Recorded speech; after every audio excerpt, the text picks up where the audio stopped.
Hey, welcome back, Screen Crush. I'm Ryan Airy, and the MCU is in really big trouble. This is not like a Chicken Little, oh my god, the sky is falling, where I'm like being a sensationalist YouTuber trying to get clicks. The MCU is in serious trouble, and it has a lot of YouTubers like me scared. I'm worried that if Marvel isn't careful, the MCU could go the way of The Walking Dead. Oh, no. Another massive franchise that basically wore fans down until most of them became apathetic. So a little later, I'm going to be joined by two behind-the-scenes experts of the MCU and co-authors of the new book, The Reign of Marvel Studios, which is out now. We're going to hear from Joanna Robinson and Dave Gonzalez, but first, let me talk to you and explain exactly what's happening here. We all know the MCU has had a rough year. Hell, they've kind of had a rough decade at this point. A lot has happened. Several Disney Plus shows like Moon Knight, She-Hulk, and Ms. Marvel has had, let's say, mixed reception. The Eternals got a rotten score. Quantumania not only got a rotten score, but a lot of fans think it wasted the new big bad Kang by having him get defeated by ants. And overall, the quality of the CGI is slipping, and Secret Invasion was the first Marvel project that I consider to be downright awful. But look, we love talking about the MCU on this channel. We love analyzing and theorizing about the MCU. So I figured that when Loki came out, the fans would come home. And the first episode of Loki is good. Like, it's a total return to form for Disney Plus. You know that? Yeah. You've seen that? Yeah. So in the old days, a Loki breakdown video would have gotten us anywhere from like 500,000 to 800,000 views. And a big channel like New Rockstars or Emergency Awesome would have easily seen twice that. And now, a week later, like as of the last time I checked, we had about 300,000, 350. That's nice. New Rockstars only has 800,000, Emergency Awesome has like 200. And like when you look at my other colleagues like Heavy Spoilers, Everything Always, the views are shockingly low. Now I asked you guys about this on my Twitter, saying I was surprised the views were low and asking if people didn't watch Loki or if they just don't care about breakdowns. And I had like 700 responses, which was super cool. I'm very popular. And the consensus was that fans are just burned out by too many mediocre projects. Now look, I'm not saying this is superhero fatigue. Superheroes have been around for a century, but I think it's definitely Marvel mid fatigue. I mean, ever since Marvel Studios started making projects for Disney Plus, Kevin Feige has been stretched well past his limits, which I read about in detail in the Reign of the MCU book, so I'm lucky to have two of the co-authors with me here in a bit. Now, I will say though that everybody's views did pick up over the weekend, which means that people wanted to watch the show, they just weren't like super keen to watch it. So that's an indication to me that fan interest in the MCU is still far lower than it was even 6 months ago. Now, I knew that the Marvel brand had been tarnished by middling visual effects and weak shows, and Quantumania let some people down, and Secret Invasion was a disaster, but guys, this is Loki we're talking about. This is where we live. This is our home. Loki is the show. I love the MCU. I could not wait for this show, and it's great. So I was surprised that so many people didn't want to watch Loki like the minute it was released. It used to be that we would pounce on any new MCU project. I mean, we're enthusiastic about the show. We had a lot of fun designing our Loki-inspired merch at our merch store, like this usual variant shirt, Doug is Loki, Miss Minutes Dolly Clock, and the variant hoodie. And by the way, guys, thank you very much for watching, subbing, supporting us, and checking out our store. It is the best way for you to directly support our channel. The link is below. I love you guys. Now, a lot of our fans in my Twitter thread also responded that they did not know the show was coming out so soon, which is fair. Because of the strikes, there was far less promotion. But let's face it, for MCU fans, they didn't know it was coming out in part because it feels disposable. Like, if you can't watch Loki now, it's just Marvel, and that means you can watch it anytime on Disney Plus. Marvel is losing the fans. Now, we have talked at length here on Screen Crush Rewind about how this happened. It's discussed in this book, for instance, that former Disney CEO Bob Chapek pressured Marvel and Lucasfilm to ramp up production and start shows that were not ready, and the results were cheap TV made by committee. And look, obviously, nothing against the talented writers, actors, directors, and VFX artists that created these shows. They were asked to do the impossible, and they are only human. Really tried this time. I really tried. Marvel over-accelerated, they overextended themselves, and worst of all, they overextended fans. I was rooting for you. We were all rooting for you. How dare you? So my question, as a fan, and as somebody who is lucky enough to talk about this stuff for a living, is the magic gone? And if so, how do we get it back? Or is this franchise really going to go the way of The Walking Dead? I'm really hoping that my guests have the answers. We have the two co-authors of the book, The Reign of Marvel Studios, Joanna Robinson and Dave Gonzalez. And I will say that we had to edit their interview for time. But if you like what you hear and you want to hear the full interview, it is up on our Screen Crush Rewind podcast, which is linked below and everywhere that you can find a podcast on the internet. But that's just my thoughts. I don't want to take up any more time though, because today I have two actual experts. This is a huge get for us. We have two of the co-authors of The Reign of Marvel Studios, the upcoming book. We have Joanna Robinson and Dave Gonzalez. This book is fantastic. They're not paying me to say this. I've read it cover to cover, some sections more than once. It is So well researched, intricate. I highly recommend it if you're a fan of how the sausage gets made in the MCU. So I have to talk to you guys about this. So I was shocked, like I said, with the Loki views. Now, not that every video we put out is going to have a lot of views, but like Loki, and no YouTube channel was getting a lot of traffic on this.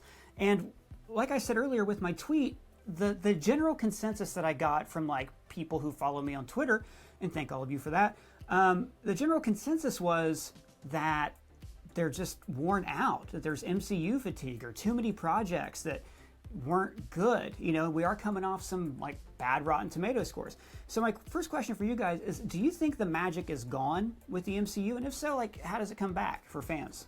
I don't know that I would say gone, but certainly I think that, especially I would, you very diplomatically put it on Rotten Tomato scores. I will voice my own opinion and say I think Secret Invasion was truly terrible, like a really disappointing sort of miss for the talented cast they had assembled there.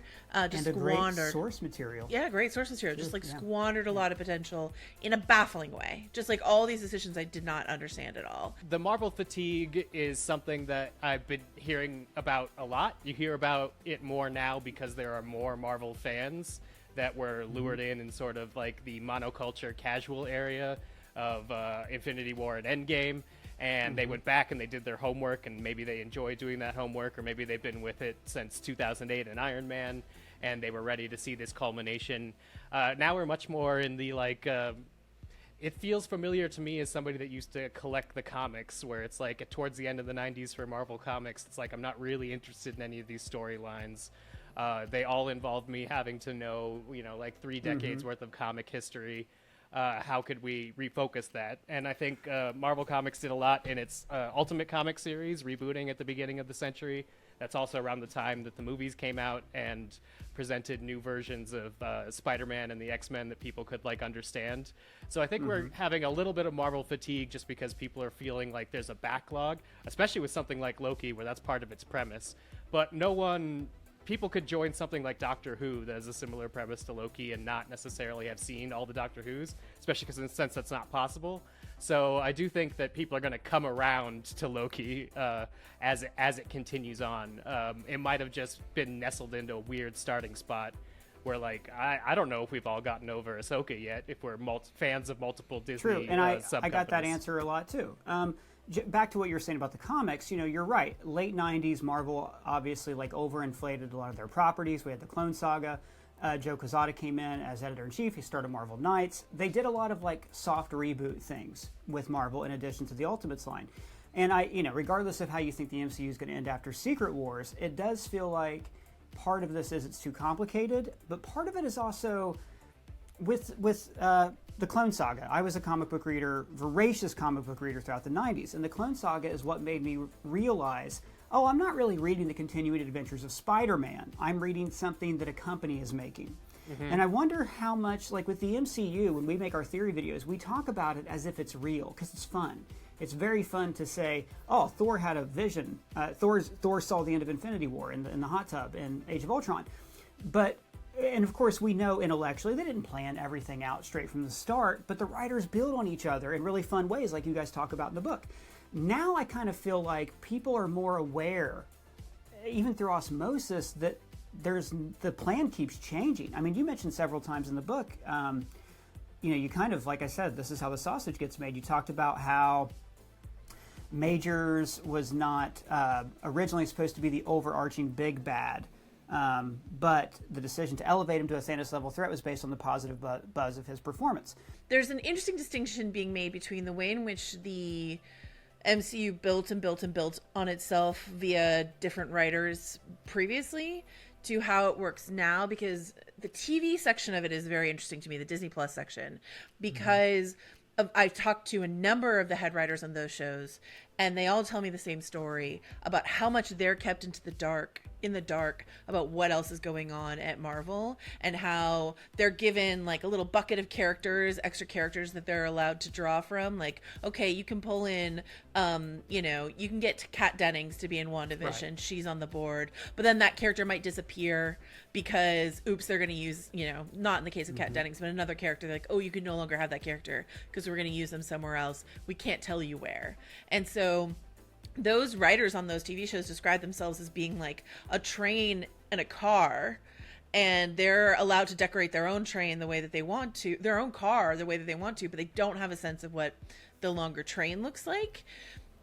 You have producers on all of those shows that are part of the Marvel Parliament, that report to the top brass, but the creative writers don't know the larger, where their time thread fits in the larger temporal loom, if you want to use a Loki metaphor. And so that's so tough for me, because you get things like, they've always handed off characters between writers, but when you get the handoff from something like WandaVision to something like Doctor Strange and the Multiverse of Madness, and you see what Wanda goes through in WandaVision, then you see what Wanda goes through in Multiverse of Madness. And even though Michael Waldron, who I really respect and admire, talked to Jack Schaefer, who was the head writer on WandaVision, and they were pals and they talked about Wanda, I feel like there's a huge gap between that Wanda that I understood in that show and the Wanda that I saw in that film. And so then Elizabeth Olsen agrees with you. Exactly. And so then I just don't feel like I don't feel like I am watching the same story the way that we used to in the past, when these building blocks were stacked upon each other in a slower, more methodical fashion. Now the train is just going so quickly, and there's so much handing off going on without a sense of the full picture. I don't know how you create in an environment like that. All throughout the book, you talk a lot, and again, I just want to, especially the latter part of it, like this section of this book, when you guys talk about COVID-19 and beyond, was like jaw-dropping, because everything else in here, I kind of knew a lot of it, but like that stuff, never read it before. You get into a lot about the pressure that Marvel has been under, Kevin Feige especially. There's one excerpt here I liked where you say, Feige now had creative control, but not necessarily quality control. And there's a lot of, I think I can use the term finger pointing at Bob Chapek, who was put in a really difficult position, inherited the CEO job right when the pandemic hit. But there seemed to be a lot more external pressure on Marvel to ramp up. How much of a detriment do you think that's been with what's happened creatively and then with fans?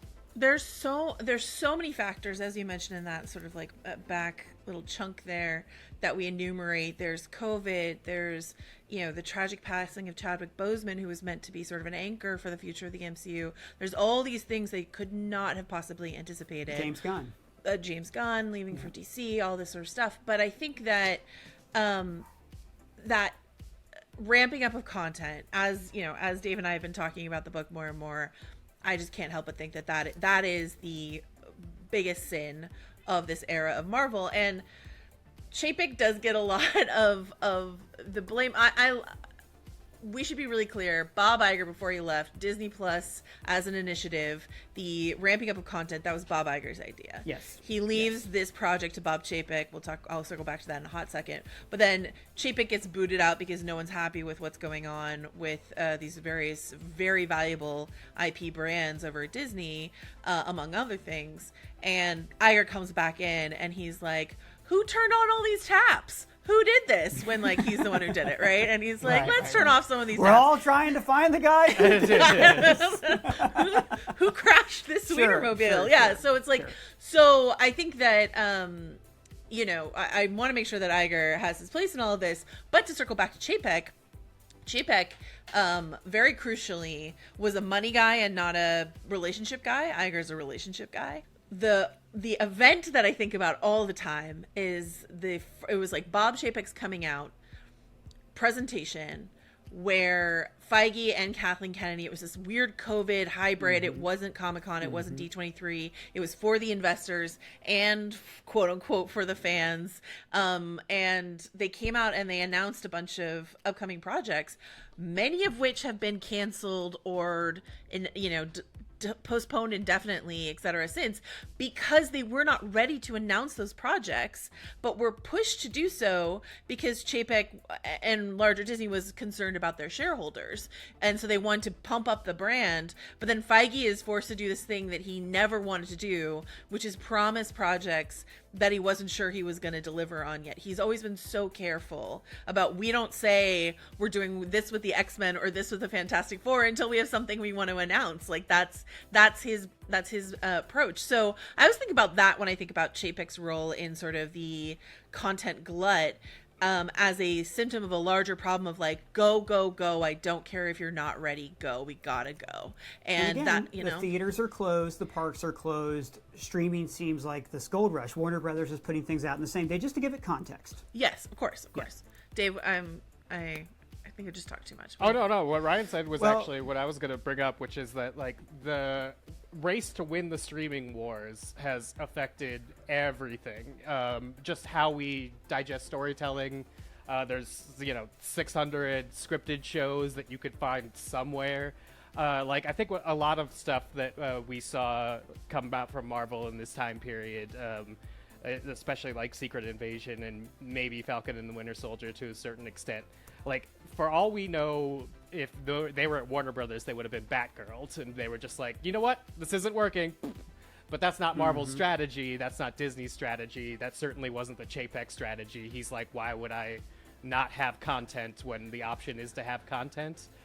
Because it was a subscriber game at that point. And then now, as they've reduced the number because of things out of their control, like strikes and box office receipts, we're back into, like, we got 3 Marvel movies this year, and I believe, like, 2 streaming series.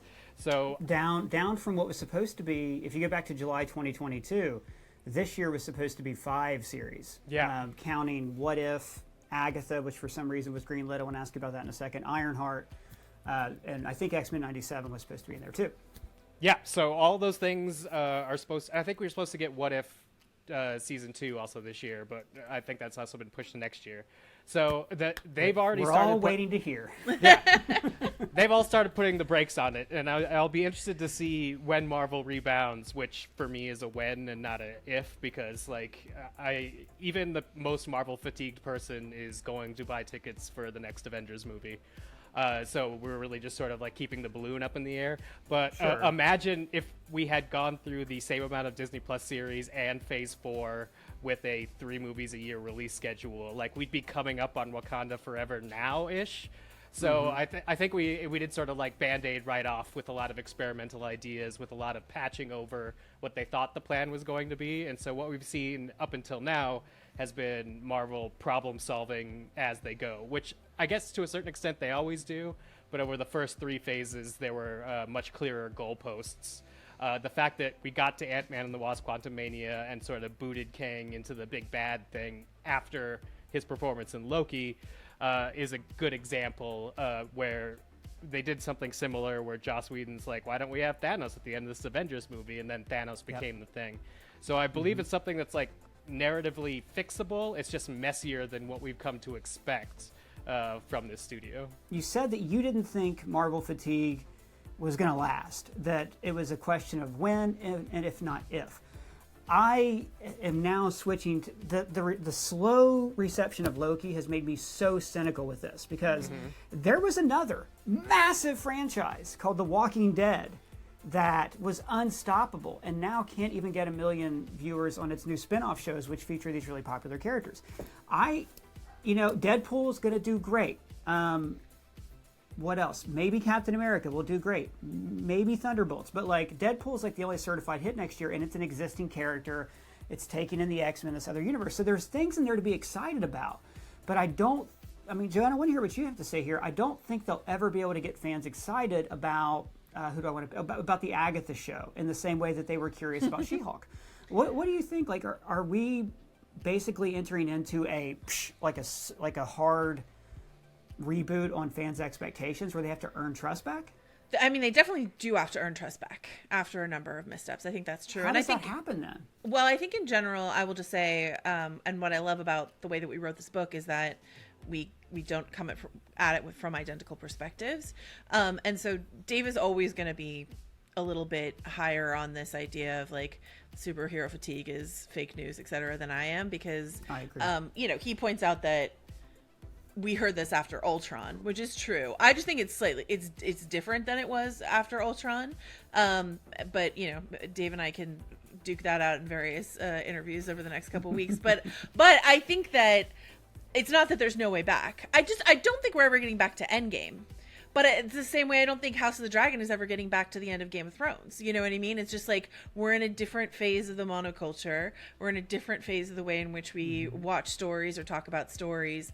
A way to rejuvenate people's investment in the MCU is the soft reboot possibility that Secret Wars presents, in terms of resetting timelines, continuities, pruning down characters. The excitement of Fantastic Four and X-Men, which are properties like, you know, you mentioned Deadpool. Like Deadpool, these are known quantities for people, so they're going to be curious. Who's the new Wolverine? You know, who's Mr. Fantastic? All of that. So I think that they have a lot of power plays in their pocket. They're just going to have to clear out the decks a bit and you know, dial back the ambition or their overconfidence that people would follow them anywhere. They have learned a rude lesson that people will not follow them anywhere. Yeah. And I will say, like, as a comic book fan, I've always seen these characters as representations of the page. So when you talk about a soft reboot, I wouldn't, like, it bothers me I'm never going to get to see Tony Stark and Wolverine. I wouldn't mind a reboot with a different version of Tony Stark. I don't know where fans will be at that point. Maybe they'll have moved on to DC movies, and maybe superhero fatigue actually is real. You know, Dave, I know you don't agree with that. I don't agree with it, but I can see the greater public agreeing with it. Absolutely. Anymore. I mean, Disney Plus, both across Lucasfilm and Marvel Studios, I think has the series that have really hit for them have been a different type of series than what they would technically make in a movie. Something that I really liked about the first episode of season 2 of Loki is if you just strip all the Marvel out of it, we get a previously on that's like, time doesn't work here, we're outside of time, and then the episode starts and it's like, but we have a ticking clock in this episode. And that just tickles me as somebody who enjoys how episodes of TV and how arcs of TV work. The idea that we don't know who disintegrated Loki at the end of episode 1, and like your very accurate theory, I feel that we're all going to loop back around to this and sort of, you know, have our own bootstrap paradox, if you will, in season 2 of Loki, is just smart like ways to do television. I think She-Hulk, even though it might have been a little bit jarring, it allowed itself to be that more lighthearted, fourth wall breaking, you know, we're not going to tell a sky portal story like you are used to, like Hulk stories kind of ending up in. Instead, we're going to tell like the smaller story. That, I think, is, if executed correctly, is what's going to save Marvel. What doesn't work is if you're like Secret Invasion's going to be like our next spy thriller after like the Captain America movie we did like a decade back, and then completely drop the ball on just the interior logic of how a television show works within that run, because you probably have to reshoot half of it. That's not going to help them. Again, we covered this on our channel before, but for reasons that probably largely were beyond their control with the Russian invasion of Ukraine. Yeah. But still, like, Secret Invasion was maybe the Clone Saga of the MCU, where a lot of people realized, oh, this is not just bad, but it's disorganized, and it doesn't feel like I'm getting to watch a universe far away. Same way Rey Palpatine was with me. It was such like a retcon. It pulled me out of the Star Wars universe in a way that I could. It's like seeing the guy where it's like, if you ever see a picture of Jim Henson working Kermit, and you're like, oh my God, what? It's like that, you know? It's like, it totally breaks down your How suspension dare of you disbelief. invoke Rey Palpatine on this very, very lighthearted, gentle conversation about the MCU. Now we're traumatized. We're still talking about it. I will talk about it until my J.J. Abrams puppet is right down there ready to have another argument with me. Dave, you mentioned execution, and I think that's really the problem, because we're not comic book artists and writers putting these stories out. It's thousands of hours of creative input that, you know, Joanna, you talked about, that people have to like collaborate across different projects and genres. And in the book, you go into great detail about, you know, Marvel Department of Yes and Victoria Alonso and how the VFX workers were overworked, and then the effect that had on the writers and how the writers were siloed on different TV projects. Like, definitely in the book, you're like, this got to a point where it was just totally unwieldy. Do you think there's a future for streaming shows to be part of Marvel, or does it just contribute to this idea, oh God, it's a mess, there's too much? Well, I think I have so much respect for the people at Marvel, and I do not blame them for their assumption that they could figure anything out after they did what they did with, you know, the Avengers saga and leading up to Infinity War and Endgame. They're like, we figured out how to make movies, and we hadn't made those before, and we figured out how to make the biggest franchise in the world, and we hadn't done that before. We can do TV. And then they just tried to work their TV shows the way that they work their films to a certain degree. They didn't have showrunners. You know, they were like, we're gonna innovate this or disrupt this the same way we disrupted filmmaking or whatever. And it's just like, I don't mean to sound stodgy and old fashioned, but it smacked like ever so slightly of disrespect for the medium of television and the way in which that storytelling is different from the way you make movies. And so, you know, we heard from brilliant people like Nate Moore, who I really respect, but he was just sort of like, oh yeah, we didn't know anything about making television, so we just sort of like figured it out as we went, and we hired some people, you know, and it's just sort of like, well, I mean, there's a reason TV has existed the way it has for so long. There's a reason that certain people get a little frosty when you call a TV show an 8-hour movie, because they're like, TV storytelling is different from film storytelling. And especially that Marvel model that we had a really fun time trying to break down and figure out in the book of like, how does a Marvel movie get made at the height of its power? When all of the gears were well oiled in the Marvel machine, how did a Marvel movie get made? And one part of it that we loved learning about, it was this idea that you go out, you make your movie, you bring back the pieces, and then Kevin Feige like makes your movie into a movie, you know. And there's just this like idea of Kevin Feige as this sort of like producer director on a lot of these films, to the consternation of certain people who have worked for Marvel. Alan Taylor will say very negative things about that experience in Thor: The Dark World, but like, that was the idea, is that like, you make the movie, Feige sees what you've made, he says, okay, here's the actual movie, and then they have a whole set of reshoots built into their production schedule, and then they sort of kind of remake the movie into the final project that we know and love. You cannot do that on a TV schedule. You just simply cannot.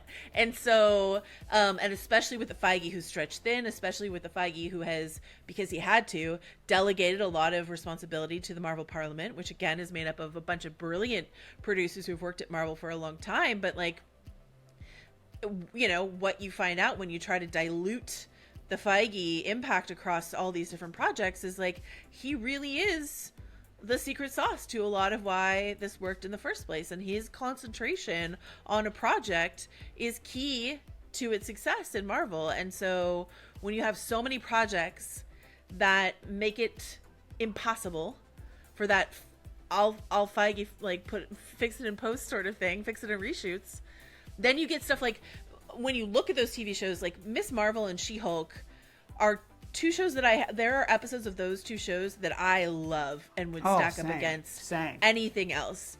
And then there are episodes that I cannot deny are absolute messes because something just like the wheels came off to a certain degree. And so I don't think the problem is the characters. I don't think the problem is the writers. I don't think the problem is the concept.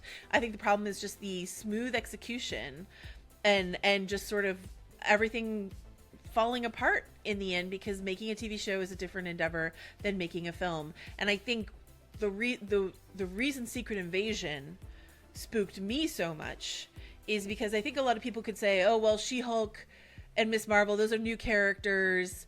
People didn't really get invested or whatever. But, you know, Nick Fury, we've been waiting for the Nick Fury solo project for a long time.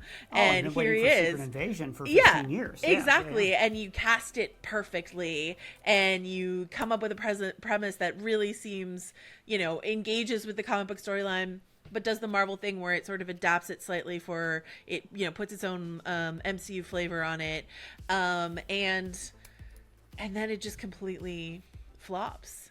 And that feels like danger, you know? There's a definite human quality to this, where in the book you talk about, I forget what project they were working on, but Feige was staying in hotel rooms watching old sitcoms in the mornings before he had to go into work, and he just drew a lot of comfort from that, and that's what gave him the idea for WandaVision. Similar things to that, you know, with Hydra being part of S.H.I.E.L.D., it was in the comics, but Feige was like, no, let's blow this up. Like, you need that time to relax so your brain can be free to think of things. And the same goes for all the other creative people, you know, coming down from Feige. So Dave, going back to you, when we talk about Loki, right? You said you really dug the first episode. Do you see in Loki like a way back? Is this show going to get trust back? And is this how they build it? Like, if you're in the back seat, you're watching this happen, what do you think? Yeah, I definitely think so. It needs to prioritize, and it seems to be just based on this first episode, and we haven't gotten to any actual Kang variants, so this might change, but it needs to prioritize being a fun show first.